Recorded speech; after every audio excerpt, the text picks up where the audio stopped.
అనంత భక్తి సనాతన ధర్మ ఛానల్కి స్వాగతం. ఓం శ్రీ గణేశాయ నమః. ఓం శ్రీ సరస్వతీయై నమః. ఓం శ్రీ గురుభ్యో నమః. నూతన రాజ నిర్ణయం 25వ అధ్యాయము అనంతరం విశ్వామిత్ర మహర్షియులు అన్నాడు, ఓ రాజా, ఈ విధంగా దక్షుడు తన స్వప్న వృత్తాంతాన్ని తన తల్లికి తెలిపి ఆమె ఆశీస్సులు పొందిన తర్వాత దైవవశాన ఒక అద్భుతం జరిగింది. కౌడిన్య నగరాన్ని పాలిస్తున్న చంద్రసేనుడనే రాజు స్వర్గస్థుడైనాడు. ఆ రాజు యొక్క వియోగాన్ని సైపలేని ప్రజలంతా ఎంతో విలపించారు. ప్రజారంజకుడైన పాలకుడవటం చేత చంద్రసేనుడు అపారమైన ప్రజాభిమానాన్ని చూరగొన్నాడు. ప్రజల్ని కన్న బిడ్డల కన్నా మిన్నగా పాలించటం వల్ల ప్రజలకు రాజు స్వర్గస్థుడవటం తీరని లోటయింది. తండ్రిని కోల్పోయిన పిల్లల్లా దిక్కులేని వారయ్యారు. తలలు బాదుకొనుచు గుండెలవిసేలా రోధిస్తూ ప్రజలందరూ రాజభవనానికొచ్చి రాజు యొక్క పార్థివ దేహానికి గౌరవ పురస్సరంగా తల ఉంచి నమస్కరించారు. ఇక రాణి అయిన సులభ యొక్క మనస్థితి వర్ణనాతీతం. గుండెలు నెత్తి మొత్తుకుంటూ అతి దీనంగా రోధించసాగింది.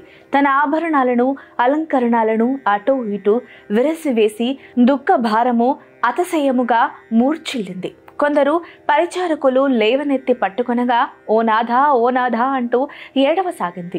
అంత క్రూరంగా నొసట వ్రాత వ్రాసినందుకు బ్రహ్మదేవుడిని నిందిస్తూ ఒంటరిగా విడిపోయినందుకు తన పతిదేవుని తప్పుపట్టి దుఃఖాతిశయంతో వివసురాలయ్యింది. అప్పుడు చంద్రసేనుడి మంత్రులైన సుమంత్రుడు మనోరంజనుడు అక్కడికొచ్చి రాజులేని రాజ్యంగతి ఏమవుతుందా అని ఆందోళన చెందసాగారు. ఇలా అందరూ నిశ్చేష్టులై బాధ సర్పదృష్టులై ఉండగా దైవవశాన అక్కడికి ఓ యతీశ్వరుడు వచ్చాడు. సకల శాస్త్ర పారంగతుడు, బ్రహ్మవర్చస్సుతో ప్రకాశిస్తున్నవాడై ఆ బ్రాహ్మణుడు ఇలా కర్తవ్య బోధ చేశాడు. ఈ విధంగా శిష్యులు నగరాన్ని వియోపాలకు కొన్నాడు. చెక్కులేని ఓ ప్రజలారా, మీ స్వార్థ చింతనను కాసేపు వదిలి ప్రభువుకు శ్రేయస్సును కలిగించే మార్గం ఆలోచించండి. ఇంతకాలం మీ బాగోగులన్నీ తనవిగా భావించి మీ అందరి శ్రేయస్సుకై ఆహారమును కృషి చేసిన మీ రాజుకు మీరు కృతజ్ఞత చూపే ఆఖరి అవకాశం ఇది. ఎందుకంటే మృతుడైన తర్వాత ప్రేత తన చుట్టూ చేరి రోధిస్తున్న స్నేహితుల బంధుజనుల కన్నీళ్లనే ఆహారంగా స్వీకరిస్తాడు. అప్పుడు అతను విడిచిన పాంచభౌతిక దేహం భూమికి బరువవుతుంది. ఈ భూప్రపంచంలో ఎక్కడైనా శరీరంలో ప్రాణాలున్నంత వరకే జీవుడికి అనుబంధాలుంటాయి. ఆ తర్వాత ఆ జీవుని వెంట ఎవరూ అనుసరించలేరు. అతని సుక్కల దుష్పథాలు మాత్రమే అతని వెంట పడతాయి. ఈ రాణి కూడా తన అనాథ ఎందుకు దుఃఖిస్తున్నదే తప్ప రాజును అనుసరించుకోరి కాదు. మీరంతా మీ స్వంత పనులు నెరవేర్చుకోవటంలోనే సమర్థులు. ఇదివరలో ఈ భూమండలాన్ని అనేక మంది ప్రభువులు రాజ్యాలేలారు. సూర్య చంద్ర వంశపు రాజులెద్దరో తమ కాలం చెల్లిపోగానే దివంగతులయ్యారు కదా. కనుక ఇకనైనా మీ రోదనలు ఆపి పుత్రహీనుడైన ఈ రాజుకు శ్రేయస్సుకై ఆత్మశాంతికై అంతిమ సంస్కారాలకు ఏర్పాటు చేయండి. మృతునికి అంతిమ సంస్కారం చక్కగా నెరవేర్చిన వాడే నిజమైన ఆప్తుడు. ఇటువంటి అపకర్మలు నిర్వహించటానికే శాస్త్రాలు పుత్రుని ఆవశ్యకతను నిర్దేశించాయి. పుత్రహీనుడైన ఈ రాజు యొక్క అంత్యక్రియలు జరపడానికి ఔరస పుత్రిని గాని పుత్ర సమానుడైన ఇతరుని గాని తీసుకువచ్చి తర్వాత జరగవలసిన కార్యక్రమాలను జరిపించండి.